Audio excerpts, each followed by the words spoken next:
Nakikinig, nagmamalasakit, nagseserbisyo, Niña Corpus. Isang magandang Lunes ng umaga po sa inyong lahat. Ngayon po ay June 15, 2026. Kumusta naman po ang inyong naging weekend? Siyempre ito po ang DZMM Radyo Patrol sa 630, napapakinggan sa Metro at Mega Manila 630 po sa AM band at sa buong mundo sa pamamagitan ng The Filipino Channel. Siyempre sa bayang napapanood sa PRTV Prime Media, Channel 31, sa Digital Free TV at cable provider na Signal. Siyempre nasa Facebook rin po kami at saka YouTube at DZMM Radyo Patrol sa 630.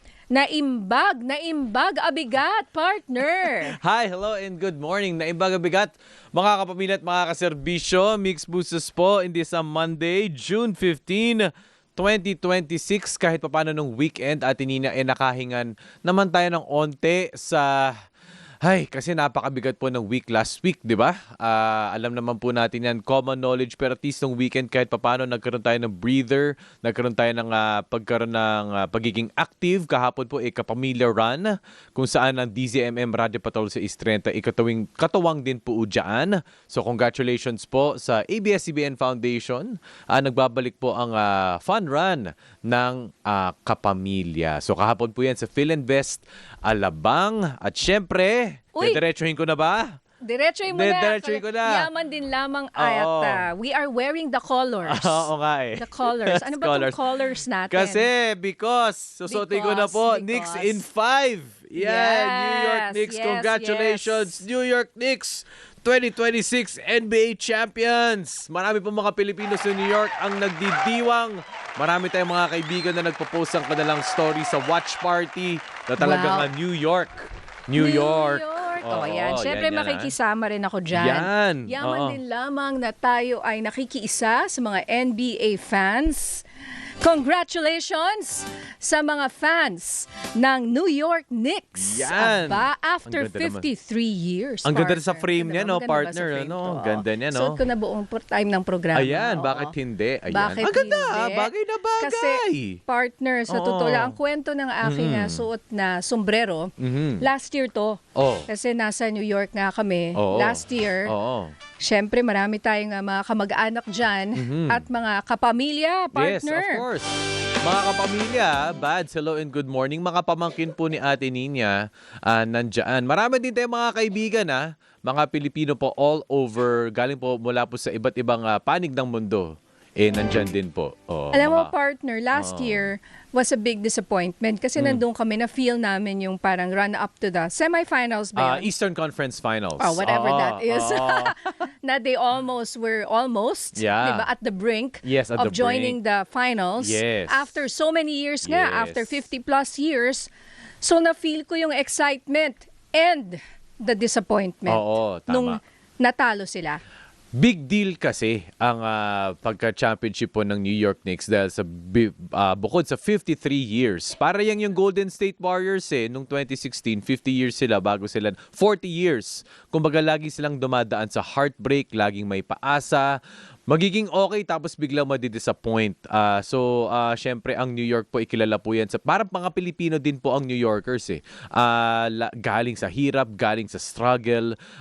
Talagang nandun yung grit at determination to always succeed. Kaya siguro ang buong mundo nakarelate sa championship po ng New York Knicks. Kasi finally, after 53 years, sabi nga ng announcer na si Mike Breen, go ahead and cry, your New York Knicks are the NBA champions. Kasi ibig sabihin, talagang deserved lahat ng emosyon dahil finally natamo na po ang success after decades of hard work, of heartbreak, and finally, New York Knicks are champions. Hindi lang yan basta team, ano lang yan it's also a symbol of, kumbaga, tagumpay. Tagumpayan ng sa lahat ng pinagdaanan. Grabe. Iba kasi pag ganun yung talagang you really, really want it. Gustong-gusto mo. At talagang kumbaga na dun yung grit, tsaka yung passion at na manalo this time para sa iyong para sa New York. Pero interesting fact pala, partner, Yes, oo. I was researching. Yes, diba? oo. Kaya hindi naman po ako kasing katulad ni Migs. Oo. Pero yung mga kamag-anak ko kasi, die hard. Die hard. Nag-aaway. Kasi may kamag-anak ako taga-Texas. Oo. Yung sarili ko pong anak. Oo. Spurs yun. Idol ni Luke si Victor Wembanyama eh. Oo, Victor idol. Pero Wembanyama. siguro bata pa kasi siya. 8 Oo. years old kasi si Luke. Oo. Pero paborito niya si Wembanyama. Wembanyama. Wembanyama. Ayan. So he was very, very disappointed na natalo ang Spurs at imamasahe niya ako dahil nag-bet kami. Ang bet namin Oo. ay mamasahihin daw niya ako, yung mommy niya. Relaxation. 7 days. 7 7 days, partner. Nako. Magaling yun si Luke. Yung Magaling anak ko, may talaga? magmasahe yun. Talaga? Aral yan. Oo, kaya Ah. inaabangan ko yan. Sabi niya, wait lang daw, rest lang muna daw Rest siya. lang muna. First day Pasukan niya today. kasi, First day ngayong today. week. Oo. Pasokan na. Saka sa school sa niya, school iba-iba niya. yan eh. Pero sa Oo. school niya is this week. Oo, pero partner, I just want to point out a very interesting fact. Sure. Na yung tatay pala ni Bronson. Jalen Brunson. Jalen. Yes. Okay, si Jalen. Yes. Ay naglaro sa finals ng Knicks 27 years ago. 1999. Si Rick Brunson. Yes. Okay, so 5 games rin daw. And natalo. At, Natalo ang New York Knicks. Coincidentally, ang 4-1 panalo ang San Antonio Spurs noon. Yung mga Knicks fans, they can relate to this noon. 1994, nag-finals, natalo sa Houston Rockets. 1999, ganun din, 4-1. 5 games, ngayon naman panalo ang New York. And interestingly enough, itong si Rick Brunson, alam mo ba, Atinin, si Rick Brunson, na tatay ni Jalen Brunson, naglaro sa Pilipinas yan. Naging import sa Kailan? PBA yan, sa Barangay Ginebra. Talaga? Oo, nag-import Nasaan kaya yan. tayo? Anong year yun? Oo nga eh. Tagal na? I-confirm lang natin yung taon. Pero nag-import siya Interesting. sa Barangay Ginebra. At syempre, Filipino representation, Jordan Clarkson, na naglaro Nandun. para sa Gilas Pilipinas, naglaro para sa New York Knicks. Quality minutes din po si Jordan Clarkson. At meron din isa pang Pilipino, Atinins. Sa Spurs. Sa Spurs. Oo. Sino nga ba yung Pilipino sa Spurs? Si Dylan Harper. Ayun. na anak Half yun Nanay Oo. daw niya ay Pilipina. Tubong Bataan. Oo. Diba? Si Maria Harper. So either way, whether may Spurs or Knicks yung manalo, may Pilipino. Dun Correct. Sa dalawa. Correct. Tama Kaso yan. ang nanalo nga ay New York Knicks. Kaya Destiny. ayan po. And I just want to point out, ang gaganda ng mga nababasa ko about the father and son relationship. Correct Yes. me if I'm Oh, wrong. tama, Pero tama. assistant coach niya yung kanyang tatay Correct. na si Correct. Rick Brunson. Correct. At kumbaga full circle na ngayon, natalo siya 27 years ago pero sa anak niya, nanalo siya. Totoo yan. At iba raw yung feeling, sabi niya, na yung anak niya yung makita niyang nagpanalo sa Tama. New York Knicks. Very much related yan sa mga Pilipino Atinins kasi marami mga professional players dati naglaro sa PBA. Sila ay mga coaches ngayon at yung mga anak nila, mga second generation talent na nagiging player din nila. So para may pagka-Filipino touch, itong si Rick Brunson, si Jalen Brunson, maraming mga father and son na combinations dito sa Pilipinas na coach yung tatay nila at yung mga anak nila, coach din. Oo. Di makakaila. Ito, fact ito Coach Louie Alas ng collegiate sa Ateneo, anak niya si Kiefer Alas, yung papasok ng Ateneo ngayon. Father and son yun. Ay, iba Oo. nga yung ganong relationship kasi depende, it can go wrong or right. It depends sa Totoo yan. pagpapalaki. Pero yung nga may kausap nga akong psychologist, Oo, partner. Kasi okay. syempre, you can't help but relate to what happened rin sa ating mga Ateneo Blue Eagles nga po. Yes. Dahil sa nangyaring training activity raw nila or bootcamp or whatever you call it. So sinasabi nga nung mga kaibigan ko na dapat na raw magkaroon ng healthy approach sa sports at sa mga competition. Yung there are ways naman daw na pwede mong i-build up ang isang atleta without hazing, quote-unquote. Quote-unquote. Or isang miyembro ng fraternity, sabihin mo na. Kailangan ba yon na ibe-break mo raw yung ego ng isang tao to break the person para gumaling siya? Pero at the end of the day, it's just power tripping. Tas gagawin mo rin yun dun sa mga mas bata, di ba? Kasi pinagdaanan mo. Pero sana matapos na yung ganong cycle, partner. Diba? Kasi Oo. nangyayari rin yan sa mga fraternities. Ako, from UP, nakita ko yan. Nakita ko mga kaklase ko papasok. pasa-pasa, partner. Oo. At Oh, naglaaway yan sa gitna ng ano. At pag may rambulan na, takbuhan na kami kasi hindi mo alam, baka mapalo ka eh. Yes. Diba? Oo. Bago ako mag-react dyan, gusto ko lang muna batiin DOF Undersecretary Mico Alejandro, good morning sa inyo at sa inyong team. Nakikinig sila ngayon sa ating programa. Well, alam mo, no, Ate Nins, very gray area pa rin. 1 week has passed. No black and white answers we have heard yet from the Ateneo side. Yes, nag-video message si Coach Tab Baldwin over the weekend. But still, for many, marami pa rin unanswered questions. Coaching-wise, being a coach also myself, Ate Nina, I don't believe that coaches, hindi ako naniniwalang nananakit ang coaches. As a coach, kasi ang coach... Psychologically, physically, mentally. Physically, hindi nananakit ang coaches. Ako general standpoint lang, no. Kasi at the end of the day, coaches are there para mas papabuti ang bata, hindi lang gumaling sa basketball, but to be better men in life. Ang akin siguro, yes, there are hard ways, papagalitan mo parang parent, magiging tough love, but I don't think that there should be hazing in coaching. Hindi siya masyadong correlated for me, ha.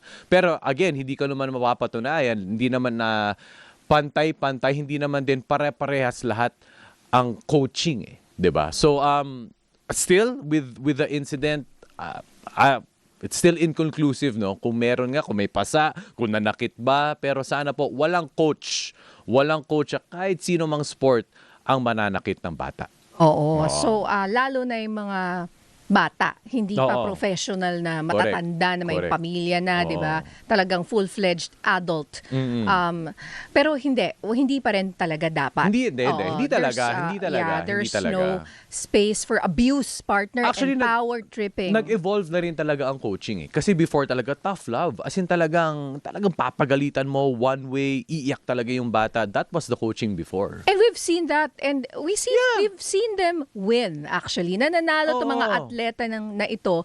But only to break later on, makikita mo para yung result nung pag-abuso sa kanila. Pero before yun yung style ng coaching, ngayon kasi nag-evolve na. 'Di ba? Hindi na rin accepted. Marami na rin mga hindi accepted ways, yung mga nakaugalian, yung mga traditional na coaching ways before in today's generation. Nag-adapt na rin. It's really more of relationship building. Yes, papagalitan mo, may onting tough love, pero at the same time, dapat maintindihan ng bata kung bakit ginagawa ng coaches yun. Oo. At sana nga ay dahil nga sa insidenteng ito, and it had to take a tragedy para mag-isip uli yung ating mga coach sa mga eskwelahan at ating bansa, no, kung paano ba natin gagawing mas healthy yung pagko-coach sa ating mga atleta na hindi nila ikamamatay, hindi ba? Dahil napakasakit po nitong nangyari. Kaya konektado kasi lahat yan, partner, eh. Kaya ako lang tinitingnan ko kasi tong tatay nga niya. I'm sure hindi perfect yung kanilang relationship, ano. Pero yung philosophy raw nung tatay ni Jalen Brunson na si Rick Brunson, sabi niya, ito, and I quote, sabi niya, "For me, I don't rate Jalen when the ball goes in or not. Hindi porket papasok yung ball or hindi, or whatever, he shoots it or not. I just try to keep him confident." Yeah. So whether or not he scores, he just tries to keep him confident. So how do you do that? Ano? It would take years of experience also as well. And syempre siguro pananagutan bilang isang ama rin, di ba? Alam rin niya siguro yung pinagdaanan niya na hindi niya gagawin yun sa anak niya kung meron man siyang pinagdaanan na mali. Ultimately, sports is life. Ang sports naman, hindi naman tayo dapat maging perfecto, eh. Hindi naman lahat ng mga tira natin papasok. Importante lang is that strive for greatness, 'di ba? So kung magkamali ka, paano ka babangon? It is always a test of character, 'di ba? So kasi hindi ka naman forever maglalaro ng basketball or ng sports, eh. Paano i-define yung mga natutunan mo sa sports? Paano ka magiging isang mabuting tao? Oo. And it's not just because professional ka or nasa sikat yung iyong team or what, in any sport. Because ako bilang isang, kunyari, soccer mom, may mga basketball parents, di ba? Makikita mo kung how the parents minomotivate nila yung anak nila. Positive ba or negative? Pinapahiya ba nila 'Di ba? O hindi. Kasi nakikita ko yan sa field, partner. Malaking bagay May yun, mga grabe ring mga magulang, Yes. sobrang intense. Yes. And sometimes you can't help it kasi magulang ka. Siyempre, you want your son or daughter to be winners or to be tough. Pero kailangan balansehin po natin kasi baka akala mo, sige, nanalo siya, may gold medal siya, may trophy siya, pero deep inside, broken pala yung anak mo, 'di ba? O yung athlete mo o yung tinitrain mo na bata, 'di ba? So kailangan nga tayong mag-isip-isip lalo na sa mga panahon ngayon kung paano ba, how do you raise an athlete, 'di ba? Whether professional athlete or athlete in school or sa inyo lang, sa pamilya, 'di ba? How do you raise someone like that? Well, ako, to wrap it up, for me, it is the journey more than the destination. Parang New York Knicks lang yan. New York Knicks, ilang beses silang natambakan. Para silang si Rocky Balboa. Diba kapag diba? napanood natin yung Rocky, ilang beses Oo nga. napabagsak si Rocky.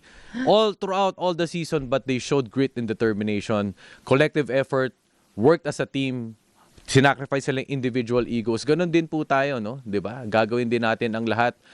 We will go beyond and above ourselves. And at the end of the day, ang reward mo, yung championship. Ayun! Go Ayan, Knicks! so ayan pa rin tayo ha, mga kapamilya, mga kaserbisyo. Ang ating question of the day, walang kinalaman sa basketball. Ito ang question of the day, seryoso. Oo. May mga oras ba na nahihirapan kang lumunok ng pagkain? Depende siguro. Oo nga eh. Kung malaki yun or what, baka anong tawag doon? Di ba minsan pag may sore throat ka? Siyempre, Oo. pag may sore throat, Oo. mahirap kumain. Oo. Pag may sugat ka sa Yung parang throat, meron diba, kang bola, namamaga. di ba? Yung may bola ka Oo. sa... At saka sa depende throat. rin sa kinakain mo. Malay mo, Totoo yan. may tinik yan. Correct. Huwag naman Hindi, kumain ng tinik. wag naman. Eh, hindi mo alam. Di mo Kunyari, alam. nasa loob, di ba? Oo. Anyway, whatever it is, may kinalaman po yan sa ating pag-uusapan na dysphagia. Ano ba ang dysphagia? Tama kaya yung pagkasabi ko, partner? But Tama. anyway, mamaya, pag-uusapan natin yan kasama ang isang speech language pathologist at pag-uusapan po natin itong Dysphagia Awareness Month. And also later may makakasama po tayo sa Grow Negosyo. Nako, tungkol po sa isang produkto na gawa sa leather. Ayan, gawang balat. So alamin po natin kung paano nila binild ang kanilang business. Ayan, na kung tawagin ay slick leather. Slick leather. Ayun. Sounds so slick. Oo nga, fancy. Parang wala lang. sino? Si Slick Rick. Kaibigan yun. natin. Slick Rick. Hello, Morning. good morning. Alright. Alright, magbabalik po kami. Siyempre, comments, questions, suggestions, greetings are welcome. Viber nyo lang po yan, 0919-278-3000. Magbabalik po ang nagseserbisyo, Nina Corpus at Migs Bustos. Ang oras po natin, 11:22 ng umaga.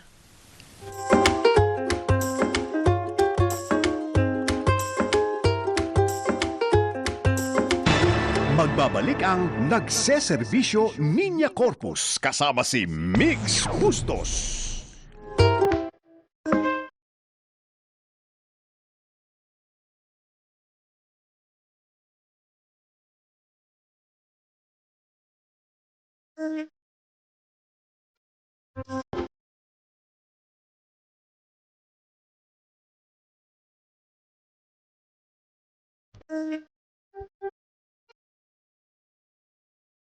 Niña Corpus at Migs Bustos sa DZMM.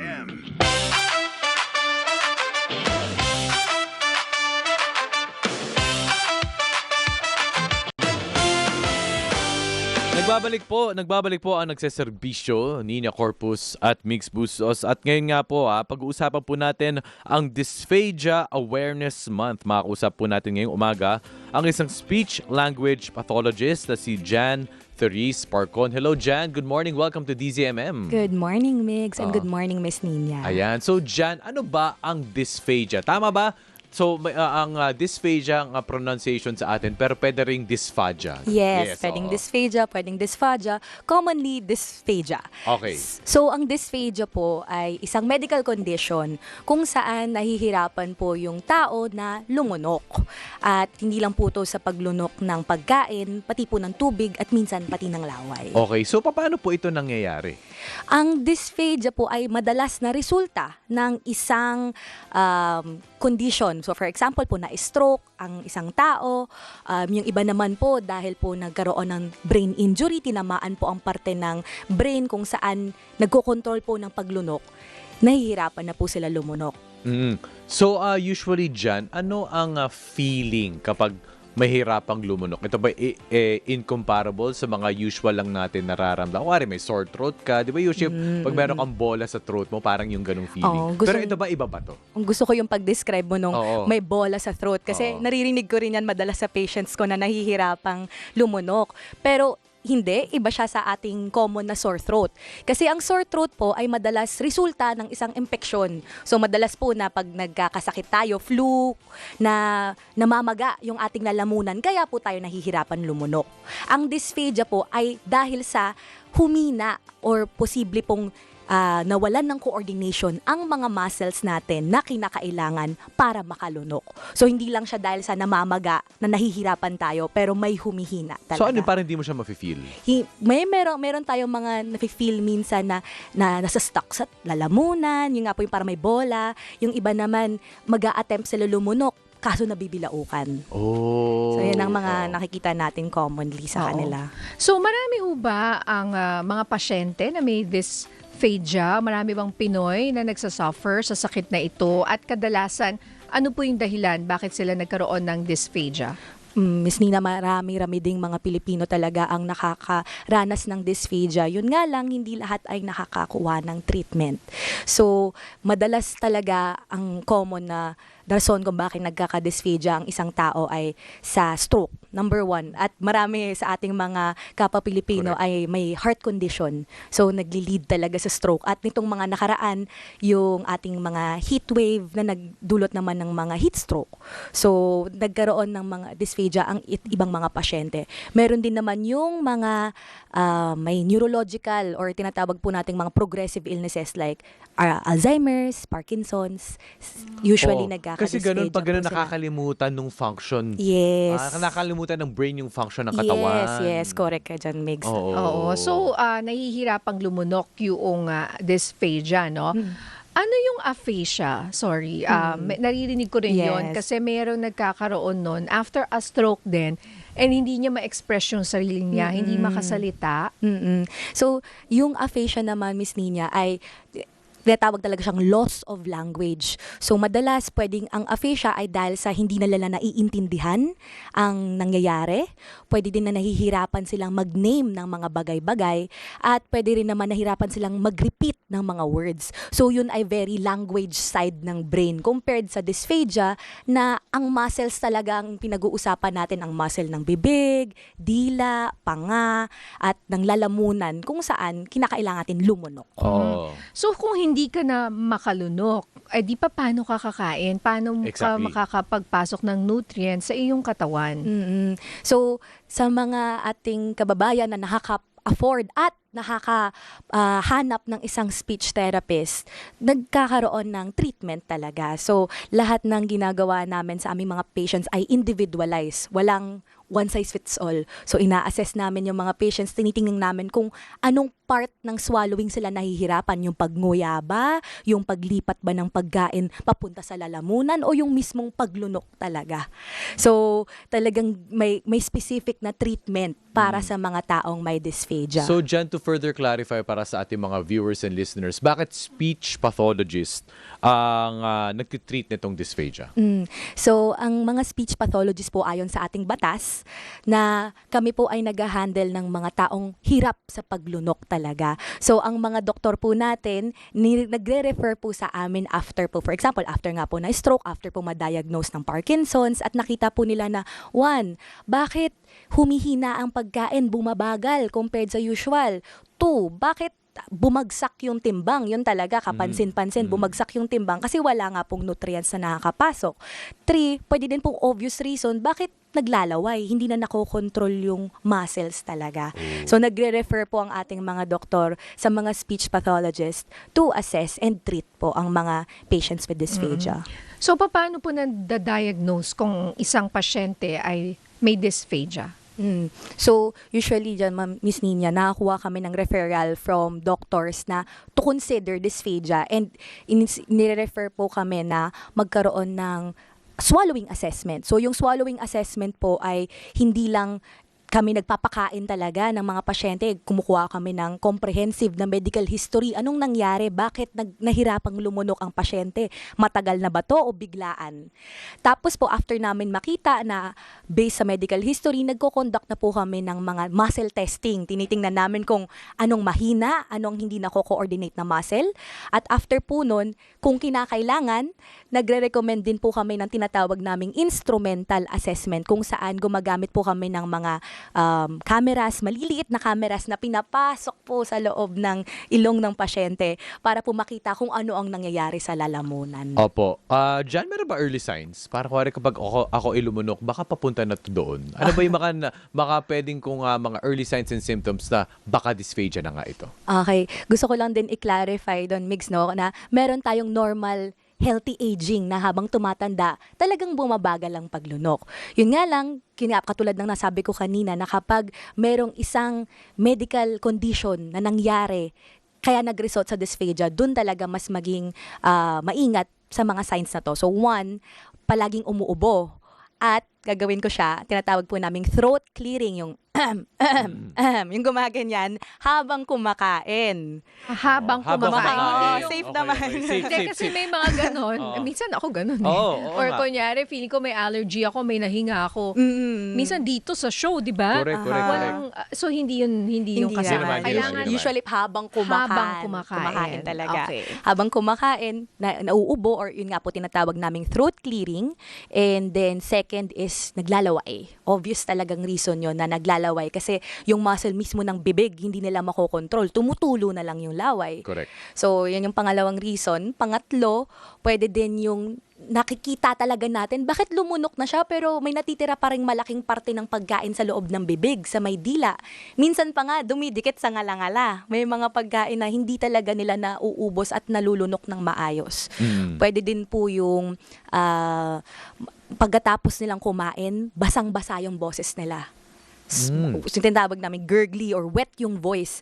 Ibig sabihin nun, ng pagkalunok, posibleng may dumaan sa daluyan ng paghinga. Ano sabi ng basa yung boses? Parang husky? Parang ganon? Yung Hindi husky naman. kasi magaspang eh. Gaspang, So, oo. basa, talagang wet na para kang may plema na nakastuck dun sa lalamunan. Correct, Tunog, oo. yung tunog ng may plema na basa-basa. And usual age range ng mga taong may dysphagia, usually mga matatanda. Meron din ba mga early population? Mga bata-bata? Meron din? Yes, Oh. meron din sa mga ating babies, sa mga younger kids, especially if diagnosed sila with a condition. For example, Down syndrome, kasi mahina ang muscles.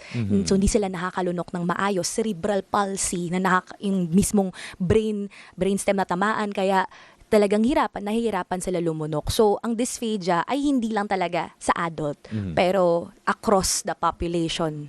Oo. Pero as you have mentioned, may mga risk factors or merong underlying condition yung isang tao bago siya magka-dysphagia. Kasi hindi yan parang sore throat na nawawala, babalik, depende kung may virus ka or bacteria.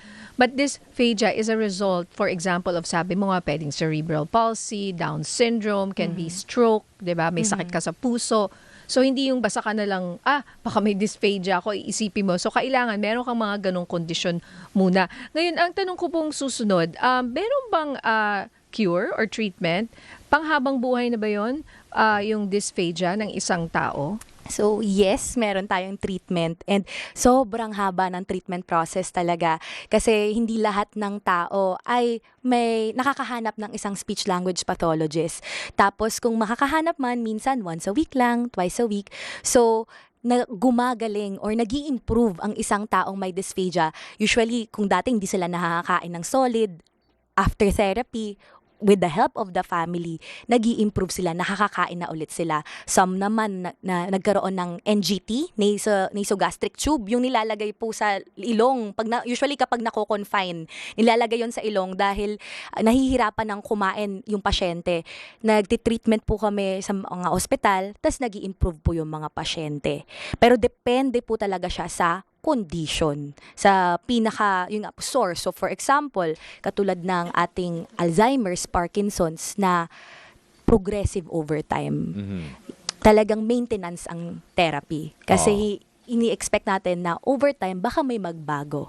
Kaya tinitingnan natin sila at rinire-reassess natin siya over time. Ito, Jan, may tanong dito si Nona Damian. Mostly affected po ba ng dysphagia ang mga asthmatic? Hindi naman. Hindi naman. Hindi po Wala yan. namang relate. Walang connection. Walang connection. naman. Oo. Kapag untreated, kapag pinabayaan, anong extreme na pwedeng mangyari? So, ang pinaka-common na nangyayari with patients is aspiration pneumonia. So, nagkaka-pneumonia sila dahil yung pagkain ay hindi dumiretso sa daluyan ng pagkain pero dumiretso sa baga at nagkaroon ng infection. So, yun ang pinaka malaking kinababahala ng mga SLP, aspiration pneumonia. Second naman, malnutrition, saka dehydration. And thirdly, napapansin din namin is bumababa yung quality of life ng tao. Siyempre, kailangan i-blend yung pagkain mo, hindi ka maka-enjoy ng salo-salo kasama ng pamilya mo. Pero meron ka pa rin sense of taste. Nalalasahan mo pa rin ba yung pagkain? Merong mga tao na nare-retain nila yung sense of taste. Kung na-affect yung muscle for it, na yung sensory side ng muscle, minsan nawawala rin yung Wala ka ng taste. sense of taste. On some cases. So talagang wala kang gana Oo kung nga. hindi mo naman nalalasahan yung pagkain. Ngayon may pahabol pong tanong itong siya, Tita Nona Damian. Tita Nona. Yung mga operada po ba ng goiter ay maaring affected daw ng ganitong klase ng sakit or condition? Mas mainam po muna talaga na mag-consult po sila sa isang speech language pathologist kasi hindi po siya one size fits all talaga na kapag, for example, kapag may stroke ka, check, may dysphagia ka. Hindi po ganun yun. Hindi ganon. Talagang tinitingnan muna kung humina nga ba talaga ang muscle. So, for example, for the case of goiter, mas magandang magpa-check muna kung nahihirapan ba talagang lumunok.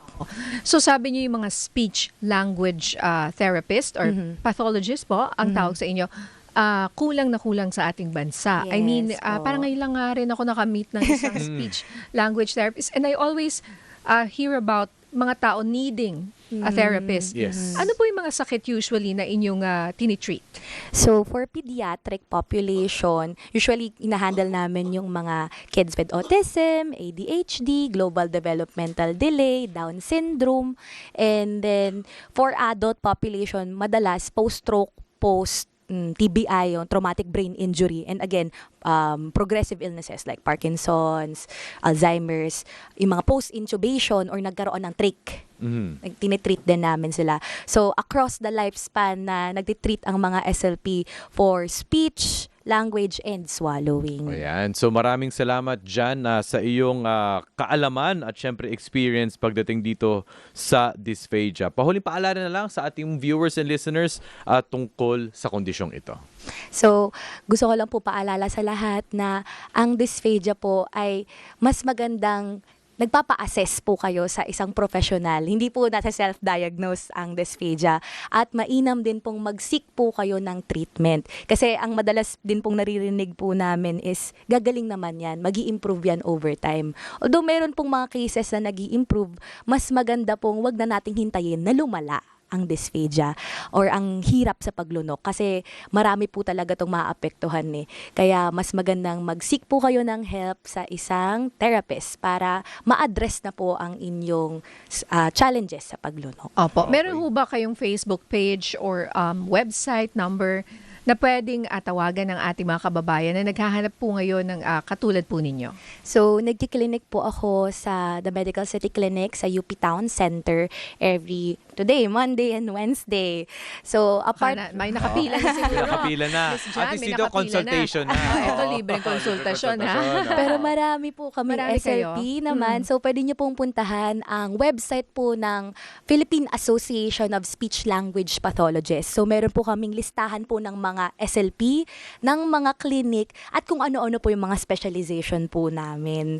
So, at least kung yun nga po, kung may specific po kayo na, ay, ang layo ng Katipunan, baka meron dito sa Makati, hanapin nyo lang po doon sa aming directory para po makakuha po kayo ng isang SLP.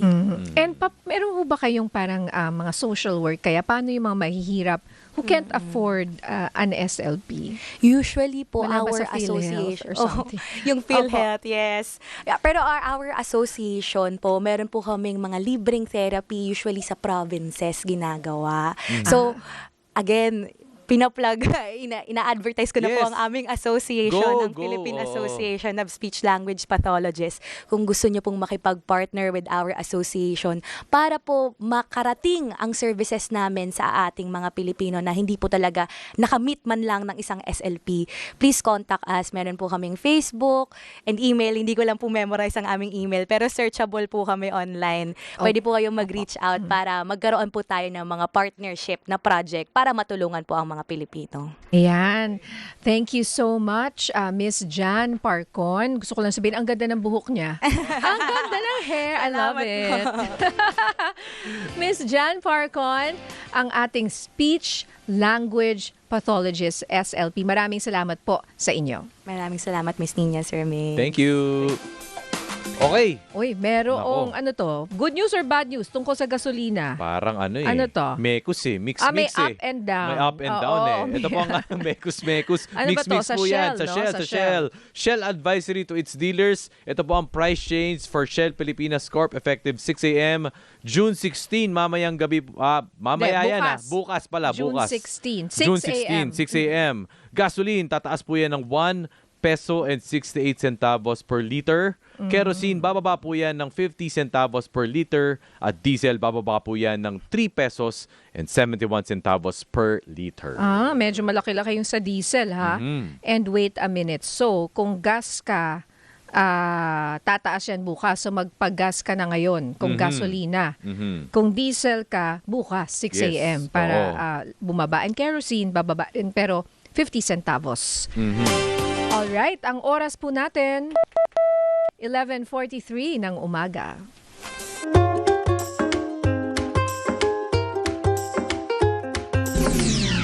Nagseserbisyo, Niña Corpus at Migs Bustos sa DZMM.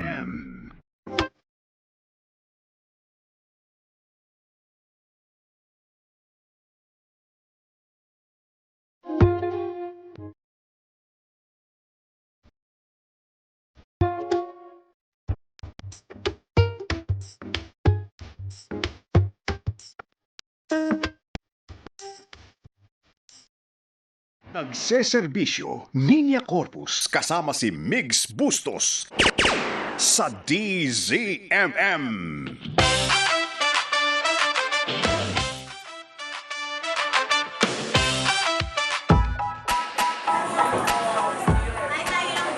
Negosyo natin, palaguin natin. Grow Negosyo!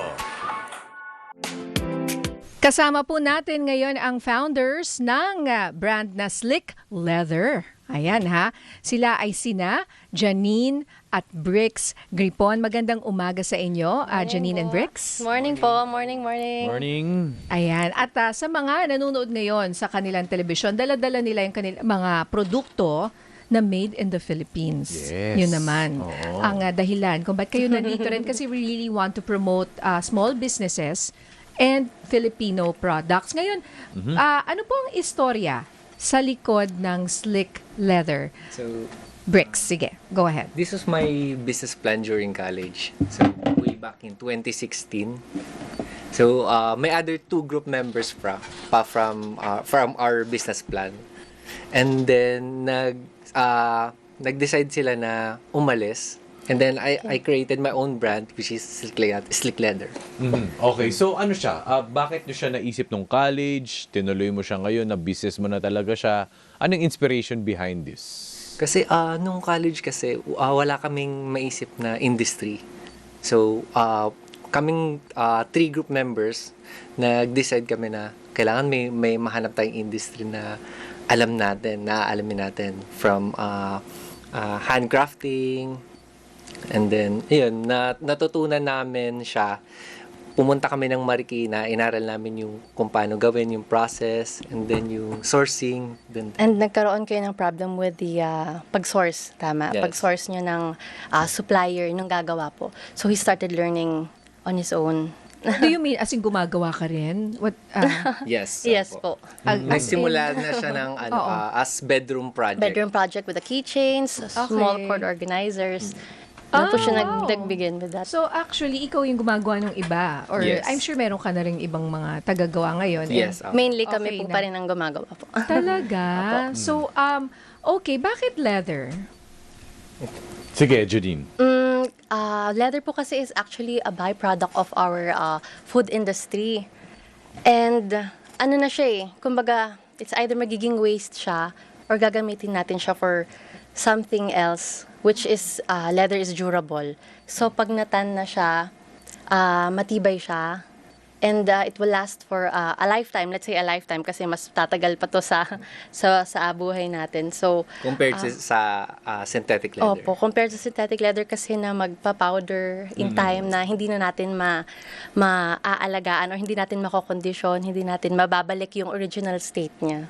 So, ang Pilipinas likas ang leather. Kumbaga, itong industry Yes na to. po. No? Meron po tayong mga tanning sa Mga local tanneries sa Bulacan. local tanneries sa Mikawan, Bulacan. Pag sinabi mong local tanneries, ano yun? Yun yung paggawa po nung process nung paggawa nung From hide. the cow hide Nung itself, cow from hide, the balat. yung skin nung So, baka. cow to. Yes, Yes, po, we are okay. using cow. Although madami pong types ng leather, pero ang ginamit Oo. po namin cow. Kasi yung cow, yan, dapat itatapon yan. Kasi nga, Yes po. kinakain eh, di ba? Opo. So at least ito, imbes na itapon, ito yung kasi byproduct niya or Yes po. something, no? So sustainable siya, ang Yes ibig ko po. sabihin. Kasi yung iba, alam mo naman yung iba, di ba, yung mga ayaw ng leather kasi baka pinapatay raw yung hayop or what. But ito kasi talagang nandyan na siya eh. Opo. Just to be clear, I don't think di ba? matatanggal natin Oo. yung meat sa ano natin. Tsaka masasayang lang siya Yeah. kasi magiging Natapon. waste Yes na lang. po. Totoo. Oo. Ngayon, bakit hindi ganun kasikat yung leather ng Pilipinas? Let's say, sa Italy, they're known for their, ang layo ng pinuntahan ko, for leather, di ba? At saka parang napansin ko sa Pilipinas, parang matigas yung leather. Hindi ganun ka-soft. Ka-soft. Oo.